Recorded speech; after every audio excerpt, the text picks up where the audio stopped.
Individual empowerment or youth empowerment, that other level that we're thinking about change, is a little bit more implicit in the model. So we need to dive into a little more detail with what individual empowerment looks like. So it won't surprise you, right, to know that researchers have given this a lot of thought of what does an empowered youth look like, just like they've thought a lot about what does an empowered group look like. And the way that they define or look at an empowered youth comes down to 3 different components. The jargon for those components is emotional empowerment, cognitive empowerment, and behavioral empowerment. The way that I like to remember this is to say influence, awareness, and participation. An empowered young person is confident in their abilities to influence. They are aware of the resources, the change, how their actions are creating some sort of change, and they're willing to participate. Sometimes that third component of empowerment is used or looked at almost synonymously with civic engagement. So a young person that is empowered at the behavioral level will look like they're civically engaged. That could be by participating in your youth-led program, right? That is some sort of social group that they are actively participating in, which we know is what citizens do, right? It can also sometimes be at the behavioral level, participating in social and political discussions, which we know our young people, if they're trying to create change, are likely to do as well, right? To talk to their peers about these things that matter greatly to them. Sometimes behavioral empowerment is also looked at as a young person's willingness to sign a petition, right? You have to get creative when you think about this at the youth level, because it can't be voting if they're under 18, right? Which is usually what we look at for adults of like what would be some of those behaviors. With young people, it's a lot more about the civic and not just the overtly political actions. What we're going to talk about in a little bit more detail, because it matters a lot for the work that we're doing, is the emotional and the cognitive component, so that influence and the awareness.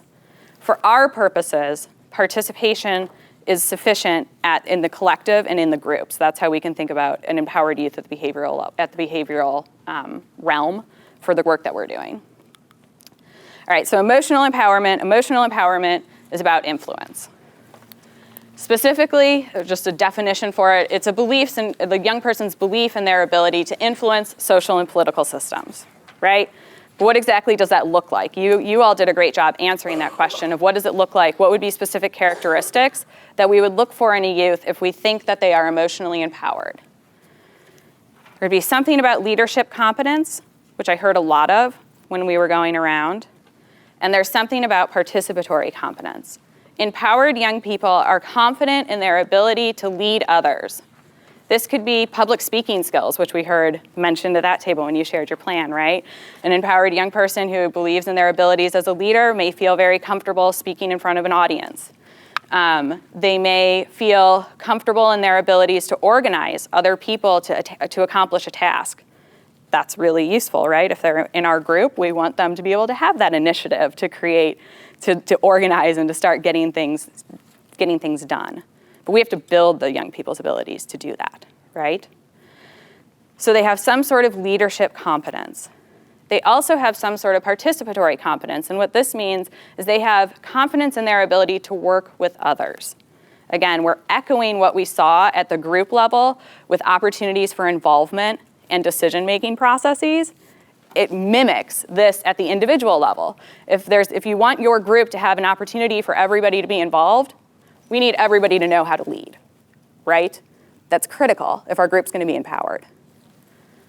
The interrelatedness of these two. If we want everybody to be involved in decision-making processes, we need every young person that comes to participate in our group to have those abilities and to be comfortable in their abilities to engage in conversations and to influence decision-making processes. Do you see how the two are related? The cognitive level, and I heard this when we were going around as well, it's really about that critical awareness of the knowledge needed to change the systems. And part of this knowledge is about the resources, which is why I was asking you when you were clarifying about the social support, and then it's also about awareness, you'll see that very clearly reflected in the characteristics that we might look for in an empowered young person. So again, what does this mean concretely, right? What would we look for? One thing we would look for is content knowledge. I heard the individual efficacy, and I'm not quite sure if this is how you were meaning it, but sometimes the content knowledge bit is referred to as domain-specific efficacy. So they feel confident in whatever content they need to know, okay? So if they're trying to affect change with substance abuse, they have some sort of content knowledge about substance abuse, and they have some sort of knowledge about prevention. So they need to know the content, they need to know the issue, and they need to have information about that issue. You can't create change if you don't know what's really happening in your community, right? Or what's really causing this problem. They also need to know effective prevention strategies. And this was reflected in some of the theories of change that we started looking at, and it was reflected in Sarah's presentation in the morning, that they need to have knowledge of effective and ineffective prevention strategies. They need to know scare tactics don't work, right? We know that. That's part of something that's evidence-based. They need to know the CSAP strategy, so they have a framework for thinking about what actions they can take to create change. These are all evidence-based practices, and they need to know that. So we discussed the content knowledge. There's also the knowledge of resources, and again, this came up when we were going around in the group conversation.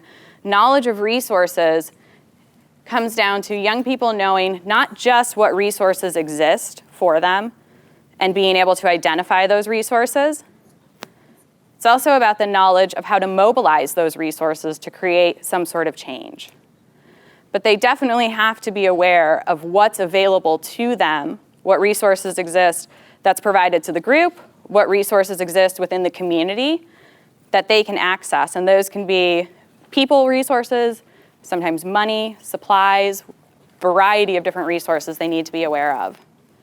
And the third part of this that is probably the most important part that distinguishes, again, empowerment from other forms or other models of community engagement is that critical awareness. What I have up there is the critical awareness of an ecological context. It's their critical awareness of the environment and the issues present in their community.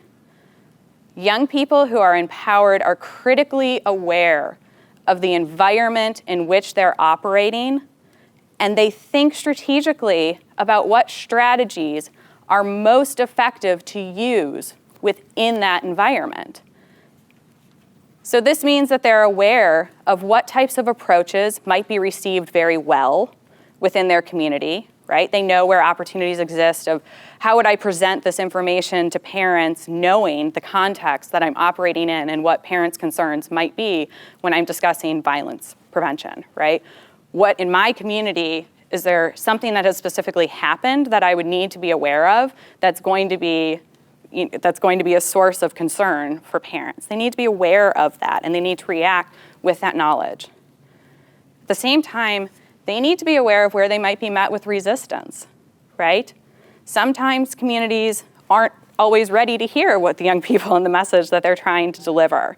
So critical awareness is thinking really carefully about what opportunities exist and how you can capitalize on those opportunities, and being very, very aware of where you might be met with resistance.